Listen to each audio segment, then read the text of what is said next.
Good morning everyone. Welcome to PW only IAS. दोस्तों, बात करें अगर हम 14 मार्च 2025 के द हिंदू फ्रंट पेज की, तो यहाँ पर आप नोटिस कर पाओगे कि जो मणिपुर के नेशनल हाईवेज का काफ़ी एक वीक से ब्लॉकेट चल रहा था, वो शटडाउन एक तरह से यहाँ पे ख़त्म होता हुआ हमें देखने को मिल रहा है। एंड कल शाम ही जो नेशनल हाईवे 2 है और नेशनल हाईवे 37 है, उसको ओपन यहाँ पे कर दिया गया है।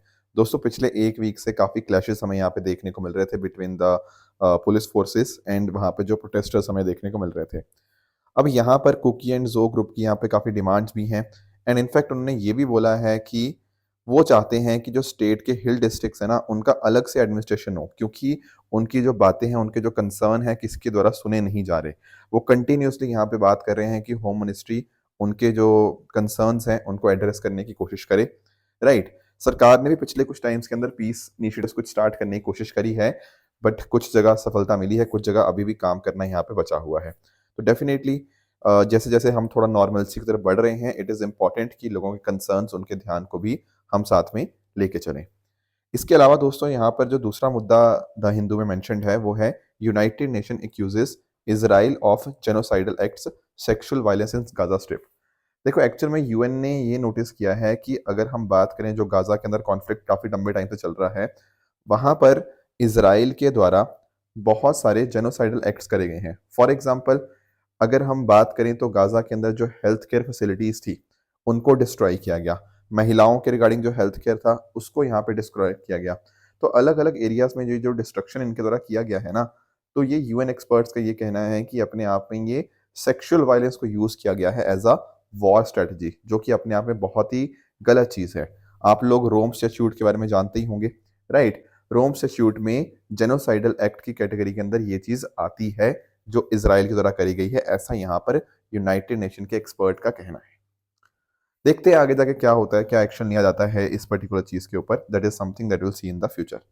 दोस्तों, डेट है आज की 14 मार्च 2025 एंड आप सभी का स्वागत है आज के प्रीलिम बूस्टर न्यूज़ डिस्कशन में। दोस्तों, सबसे पहले तो आप सबको होली की ढेर सारी शुभकामनाएं।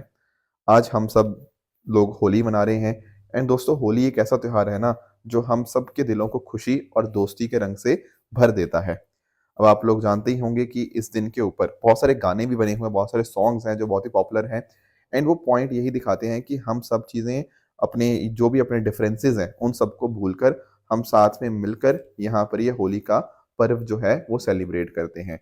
आज के दिन मेरी आपके लिए यही शुभकामनाएं हैं कि आपकी जो ज़िंदगी है वो बहुत ही रंगों से भर जाए, राइट? एंड आप एक अच्छे से अपनी फैमिली के साथ, अपने दोस्तों के साथ इस पर्व को मनाइए। एंड सबको हैप्पी होली। एंड इस होली के अवसर के ऊपर हमारी टीम आप सभी को अप टू 80% ऑफ दे रही है on all the UPSC batches. तो जितने भी यूपीएससी बैचेस हैं, उनके ऊपर आपको अप टू 80% ऑफ देखने को मिल जाएगा। नीचे डिस्क्रिप्शन में मैंने सभी बैचेस के लिंक लगा दिए हैं, आप वहां पर जाके इनके अंदर एनरोल कर सकते हैं। स्टार्ट करते हैं अपने पहले टॉपिक के साथ एंड अंडरस्टैंड करते हैं कि आखिर ये आर्म्स इम्पोर्ट वाला मुद्दा है क्या।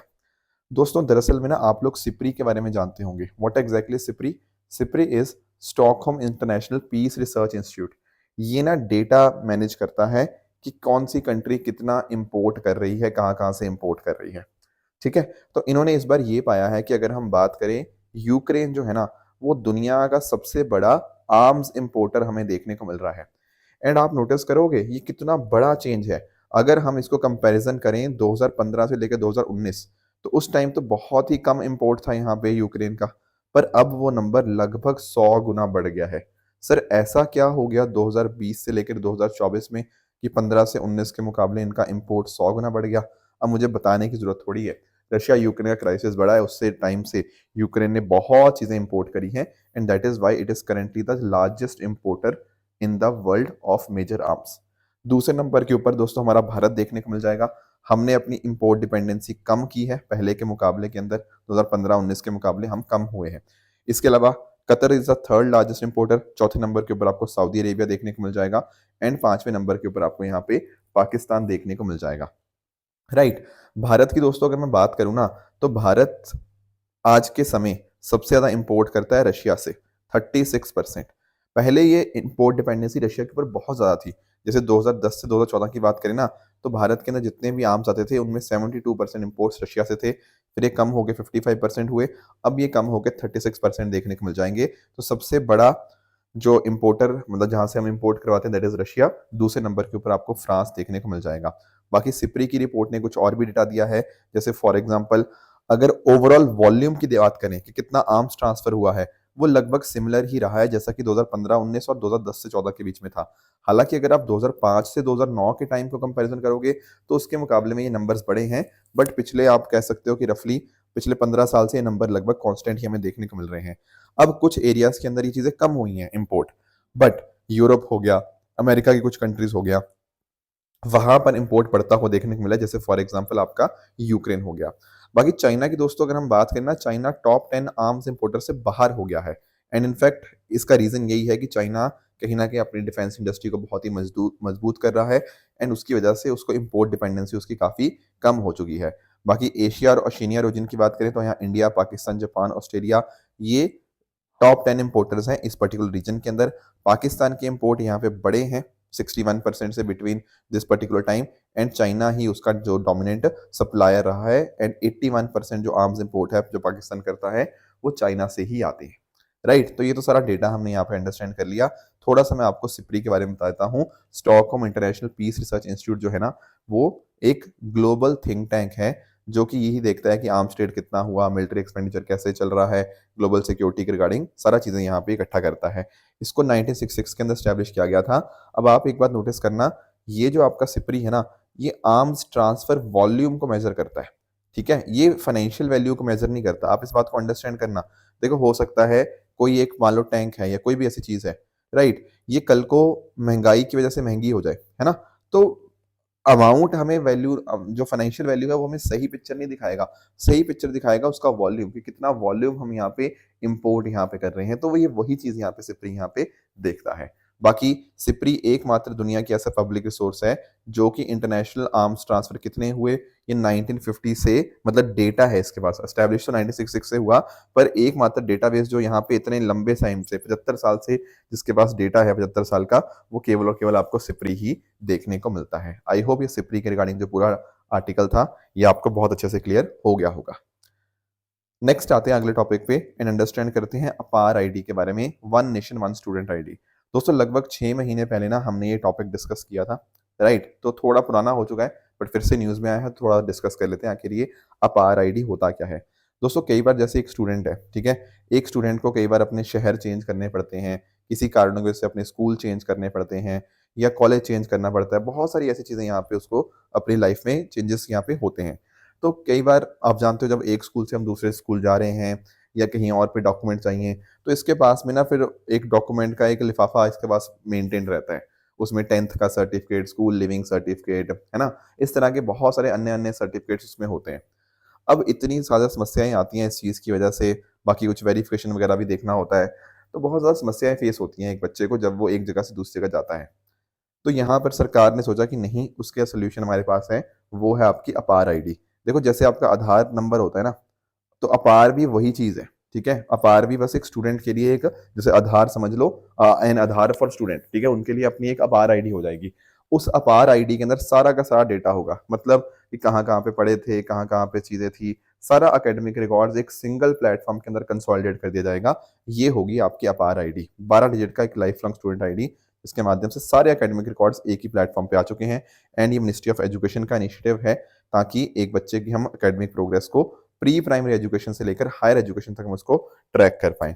अब आपको ध्यान में रखना है कि जो नेशनल एजुकेशन पॉलिसी 2020 की थी उसके अंतर्गत इसको इंटीग्रेट किया गया था, मतलब इंट्रोड्यूस किया गया था, और इसको अलाइन किया गया है national credit and qualification framework के साथ। ये एक्सप्लेन करूंगा मैं क्रेडिट का मतलब क्या होता है, ठीक है, तो इससे पूरा स्टूडेंट का रिकॉर्ड हमारे पास रहता है, डिजिटल इंटीग्रेशन हो चुका है, क्रेडिट इकट्ठे होते रहते हैं। क्रेडिट इकट्ठे होने का मतलब कि कई बार मान लो आपने एक कोई कोर्स किया, मान लो आप इंजीनियरिंग कर रहे थे और आपका 1 साल कंप्लीट हो गया, बाद में आपने सोचा कि नहीं यार कहीं और जाके कोई बीए प्रोग्राम मुझे करना है, वट एवर इस तरह से, तो जो 1 साल आपने इंजीनियरिंग किया इसके जो क्रेडिट इकट्ठा हुए हैं ना, वो यहाँ पर आ जाते हैं, कहाँ पे आ जाते हैं, एबीसी सिस्टम के अंदर, academic bank of credit system के अंदर, तो वो आपके क्रेडिट वहाँ पे स्टोर्ड रहते हैं, ठीक है। बाकी पेपरलेस एडमिशन हो पाए, आपका फ्रॉड वगैरह प्रिवेंट हो पाए, ये सब यहाँ पे फायदे आपको अपार आईडी के देखने को मिल जाएंगे। ठीक है। एबीसी सिस्टम भी मैं आपको एक्सप्लेन कर ही देता हूँ। यहाँ पर स्टूडेंट के एकेडमिक रिकॉर्ड मार्क्स वो सिक्योरली स्टोर्ड रहते हैं, ठीक है। तो आप एबीसी के लिए भी मतलब एकेडमिक बैंड ऑफ क्रेडिट और साथ साथ अपार वाईडी के लिए आपके जो सुविधा केंद्र होते हैं ना, कॉमन सर्विस सेंटर, वहां पर जाके आप इसके अंदर अप्लाई कर सकते हैं, इसके लिए रजिस्टर किया जा सकता है। तो बहुत आराम से आप बिटवीन इंस्टीट्यूशंस मूव कर सकते हो, आपके क्रेडिट साथ में मूव हो जाएंगे। बहुत ही सिंप्लीफाइड प्रोसेस है इन सब चीज़ों का। तो ये सब फायदे हैं, हमें देखने को मिल जाएंगे। अब आपके दिमाग में आएगा सर ये तो फायदे फायदे दिख रहे हैं, तो यहाँ पर क्वेश्चन मार्क क्यों उठ रहे हैं, क्यों न्यूज़ में आया है? दोस्तों इसमें न्यूज़ में आने के कुछ कारण हैं, मैं आपको एक्सप्लेन करता हूँ। देखो जैसे आप लोगों ने ना एक बहुत फेमस जजमेंट सुनी होगी, पुट्टा स्वामी जजमेंट, ठीक है, जस्टिस के S पुट्टा Swami versus union of India case. इसके ऊपर यूपीएससी ने मेंस में क्वेश्चन ऑलरेडी पूछा हुआ है। अब ये जो जजमेंट आई थी सुप्रीम कोर्ट की, इसके अंदर ना क्या बोला गया, इसके अंदर बोला गया कि जो आधार है ना वो मैंडेटरी नहीं है। जैसे इनफैक्ट चलो एजुकेशन के लिए भी नहीं, और भी बहुत सारी सर्विसेज के लिए सरकार ने बोला है, या इवन सुप्रीम कोर्ट ने बोला है कि आधार इज नॉट मैंडेटरी, ठीक है। अब ऐसे बोल तो दिया आधार मैंडेटरी नहीं है, पर आप नोटिस कर रहे हो कि जहां भी जाते हैं सर आधार ही आधार मांगा जाता है हमारे से, तो कि आप आधार दिखाइए, ये करिए वो करिए, है ना। तो हमने बोल तो दिया आधार मैंडेटरी नहीं है, पर जब उसका इम्प्लीमेंटेशन होता है तो एक तरह से ऐसी चीजें बना दी जाती है कि वो मैंडेटरी ही बन जाता है, राइट। अब बहुत सारे पेरेंट्स को, बहुत सारे एक्टिविस्ट को डर पता क्या है? उनको डर ये है कि सरकार ने बोल तो दिया कि ये वॉलेंट्री है, कि आप अपनी मर्जी से जिसको बनवाना है बनवाओ, जिसको नहीं बनवाना मत बनाओ। तो मैंडेटरी तो बोल दिया कि नहीं है, it is not mandatory, but दिक्कत यह है कि इम्प्लीमेंटेशन के समय के ऊपर ही मैंडेटरी हो जाता है। कैसे? क्योंकि अथॉरिटीज ऐसे ही काम करती हैं। जैसे अभी भी ना सीबीएसई ने स्कूलों को ये हिदायत दी है, स्कूलों को ये बोला है कि आपके यहाँ जितने भी बच्चे हैं ना, सबका अपार आईडी क्रिएट कर दो। अब भाई अगर बच्चा है, वो स्कूल उसको बोल रहा है कि आपका अपार आईडी बन रहा है, तो उस बच्चा थोड़ी मतलब बोल पाएगा कि नहीं मेरा नहीं अपार आईडी मत बनाओ, ठीक है। ये दिक्कतें हैं। तो बोल तो देते हैं कि वॉलंटरी है, मैंडेटरी नहीं है, पर एक्चुअल में इम्प्लीमेंटेशन उसका वैसे होता नहीं है। और इसी वजह से कंसर्न ये उठ चुका है कि बच्चों की प्रिवेसी का खतरा है यहाँ पे। हो सकता है कि ये डेटा ब्रीच हो जाए। पहले भी पता नहीं कितनी बार आधार का डेटा ब्रीच हो चुका है। बहुत सारी न्यूज़ आती रहती हैं कि कहीं यहाँ बिक रहा है आधार का डेटा, वहाँ बिक रहा है।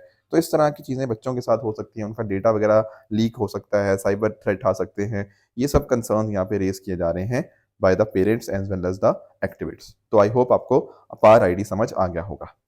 अगले टॉपिक को दोस्तों आते हैं, अंडरस्टैंड करते हैं हमारे स्टारलिंक सैटेलाइट इंटरनेट के बारे में। देखो स्टारलिंक आप लोगों ने सुना होगा। मैं थोड़ा सा आपको ना इसके बारे में कॉन्टेक्स्ट देता हूँ। अभी ना न्यूज़ में बहुत ज़्यादा चल रहा है ये। एक्चुअली पता क्या हुआ, जो एयरटेल है और जो जियो, आप लोग जानते होंगे इंडिया में सबसे दो बड़े जो टेलीकॉम प्लेयर्स हैं वो तो एयरटेल और जियो ही है। इन दोनों ने क्या किया है, इन्होंने स्टार लिंक के साथ ना पार्टनरशिप अनाउंस कर दी है। इन्होंने एग्रीमेंट कर दिए हैं। आपके स्टार लिंक मतलब स्पेस एक्स में, स्टार लिंक तो चलो उनका इंटरनेट सर्विस है, मतलब स्पेस एक्स के साथ इन्होंने यहाँ पर पार्टनरशिप यहाँ पे अनाउंस कर दी है। अब ऐसा यहाँ पे बहुत सारे ऑपोजिशन पार्टीज का ये बोलना है कि ये जो इतनी जल्दी इनकी यहाँ पे पार्टनरशिप हुई, पहले ये अपोज कर रहे थे इस चीज को, यहाँ पर कहीं ना कहीं जो रूलिंग गवर्नमेंट है उसने यहाँ पर ये काम किया है। अब आप पूछोगे क्यों, ऐसा क्यों कर रहे हैं रूलिंग गवर्नमेंट? क्योंकि यार देखो यार, ये स्पेस एक्स किसका है? सर इलोन मस्क का है। और इलोन मस्क का आज के समय आप जानते होंगे डोनाल्ड ट्रंप के बहुत ही खास है ना। तो इस वजह से जो ये मुद्दा पूरा चल रहा है, ऐसा बोला जा रहा है कि सरकार ने इसको पूरा का पूरा यहाँ पर डील करवाने के अंदर यहाँ पे मदद करी है। एंड दिक्कतें और भी बहुत सारी हैं। जैसे फॉर एग्जांपल देखो, सुप्रीम कोर्ट ने जब 2G वाला मामला उठा था, 2G केस हुआ था, उस केस में सुप्रीम कोर्ट ने बहुत ही बोल दिया था, बहुत ही कैटेगरिकली बोल दिया था कि जो स्पेक्ट्रम होता है ना, जो 2G स्पेक्ट्रम उस टाइम के ऊपर था, वो स्पेक्ट्रम एक स्कार्स रिसोर्स है। एंड इसको केवल और केवल ऑक्शन के माध्यम से ही आप यहाँ पर दे सकते हो लोगों को। पर अभी यहाँ पर क्या हुआ, जो एयरटेल, जियो और स्टारलिंक, इन तीनों का जो एक कार्टेल यहाँ पे फॉर्म होता हुआ देखने को मिल रहा है, ये कहीं ना कहीं सुप्रीम कोर्ट के उस ऑर्डर के अगेंस्ट जाता है। क्योंकि आपने एक प्राइवेट डील करके स्पेक्ट्रम को आपने एलोकेट कर दिया, तो ये सुप्रीम कोर्ट के इस ऑर्डर के अगेंस्ट भी जाता है, ऐसा यहाँ पर अलग अलग ऑपोजिशन पार्टीज का कहना है, ठीक है। तो यार देखो, इन ऑपोजिशन या रूलिंग पार्टी ये सब मसले में हम फंसेंगे नहीं। हम ये देख समझेंगे कि आखिर ये स्टारलिंक क्या है और बाकी चीजें क्या है। देखो, ये स्टारलिंक सैटेलाइट इंटरनेट एक तरह का वायरलेस इंटरनेट कनेक्शन है, जो कि सैटेलाइट्स का इस्तेमाल करता है, जो कि अर्थ को ऑर्बिट कर रही होती हैं ब्रॉडबैंड सर्विस देने के लिए। यहाँ पर आप पिक्चर में भी समझने की कोशिश करना, यहाँ से भी आपको क्लैरिटी हो पाएगी, या मैं आपको यहाँ एक्सप्लेन कर देता हूँ। होता दोस्तों पता क्या है, जैसे मान लीजिए एक यूजर है, ठीक है, इसका ये फोन रहा इसके पास, ये अब डेटा जाएगा सैटेलाइट्स के पास। एक्चुअली ना अभी करंटली स्टार लिंक की लगभग 7,000 सैटेलाइट्स ऐसे लो अर्थ ऑर्बिट के अंदर आपको देखने को मिलेंगी। अब जैसे ही गया डेटा सैटेलाइट के पास, तो सैटेलाइट जो डेटा होगा वो ग्राउंड स्टेशन यहाँ पे जो होगा उसको भेजेगा जो इंटरनेट से कनेक्टेड है, एंड डेटा वापस से यहाँ पे कनेक्ट होके इस पर्टिकुलर ग्लोबल इंटरनेट नेटवर्क के थ्रू यहाँ पर जो भी रिस्पॉन्स होगा वो वापस इस तरह से आपके जो यूजर की डिवाइस तक आ जाएगा। एक्चुअली इसमें होता पता क्या है, जब भी आप इंटरनेट एक्सेस करते हो उसमें एक टर्म आती है लेटेंसी। लेटेंसी होता है कि कितना टाइम गैप है। अगर लेटेंसी ज़्यादा होती है इसका मतलब है कि आपका इंटरनेट स्लो है, रिस्पॉन्स आने में बहुत ज़्यादा टाइम लग रहा है। पर अगर हम बात करें ना स्टारलिंक की, तो यहाँ पर लो लेटेंसी है। लो लेटेंसी का मतलब आपका रिस्पॉन्स बहुत ही जल्दी आ जाएगा आपके पास, तो बहुत ही फास्ट आपको इंटरनेट सर्विस यहाँ पे देखने को मिल जाती है। तो ऐसा बताया जा रहा है कि लगभग 7,000 सैटेलाइट्स हैं इनकी आज के समय के ऊपर ऑर्बिट के अंदर, एंड ये नंबर बहुत ही जल्दी 10,000 को क्रॉस कर जाएगा। एंड बहुत जगह पे इंप्लीमेंट इसको किया भी गया, मतलब यूजेज है। जैसे फॉर एग्जांपल उन एरियाज के अंदर जहां पर आपके टावर्स वगैरह उतने अच्छे नहीं है, टेरेस्ट्रियल इंफ्रास्ट्रक्चर उतना अच्छा नहीं है, जैसे rural area, remote area, under served region, वहां पर कनेक्टिविटी को डेफिनेटली इंप्रूव करेगा। जैसे देखो डिजास्टर वगैरह आ जाते हैं, जैसे वॉल्केनो अभी आया था टोंगा के अंदर, सुनामी आई थी, तो वहां पर ना जो टेरेस्ट्रियल इंफ्रास्ट्रक्चर होता है वो टूट जाता है, कनेक्टिविटी पुअर हो जाती है। तो ये जो आपका इंटरनेट कनेक्टिविटी हम सैटेलाइट्स के माध्यम से कर रहे हैं ना, वहां मदद हो पाएगी। बाकी इसके अलावा military base, aircraft, ships and drone, इनके बीच में सिक्योर कम्युनिकेशन को ये हेल्प करेगा। जैसे फॉर एग्जाम्पल यूक्रेन ने इंटरनेट सर्विसेज स्टारलिंक का इस्तेमाल किया था ड्रोन्स को डिप्लॉय करने के लिए। And even education, health care और बाकी जगह के ऊपर भी ये हमारी यहाँ पे मदद कर सकता है। तो आप नोटिस कर पाओगे, एक तो चलो वही होते थे जो पुराने जियो स्टेशनरी ऑर्बिट सैटेलाइट इंटरनेट, ठीक है, ये 35,786 किलोमीटर की अबव अर्थ हमें देखने को मिलते हैं। पर इनमें दिक्कत क्या है, लेटेंसी बहुत ज़्यादा है, ज़्यादा टाइम लग जाता है, स्लोअर है ये अपने आप में। पर जो लो अर्थ ऑर्बिट सैटेलाइट इंटरनेट है, ये सैटेलाइट्स बहुत ही पास है, 500 से 2,000 किलोमीटर हाइट के ऊपर, एंड यहाँ पे लेटेंसी काफ़ी कम होती है और स्पीड ज़्यादा होती है। जैसे स्टारलिंक है, उसके अलावा वन वेब हो गया, अमेजॉन क्यूपर हो गया, ये सब कुछ एग्जाम्पल आपको देखने को मिल जाएंगे। तो एडवांटेज डेफिनेटली इनके जो ट्रेडिशनल फाइबर था, या उसके अलावा अगर मैं बात करूं जो डीएसएल डिजिटल सब्सक्राइबर लाइन है या केबल कनेक्शन जहां पे अवेलेबल नहीं है, वहां पर ये डेफिनेटली बहुत ज़्यादा मदद करने वाला है आपका जो सैटेलाइट इंटरनेट है। ठीक है, तो कैसे काम करता है ये तो हमने डिस्कस कर दिया। आने वाले समय में डिजिटल कनेक्टिविटी बढ़ सकती है, हमारे अलग अलग इनिशिएटिव है जहां पर हम अपने देश में 2.5 लाख गाँव तक ये चीज़ पहुंचाने की कोशिश कर रहे हैं, तो उन इनिशिएटिव्स को भी यहाँ पे सपोर्ट करेगा।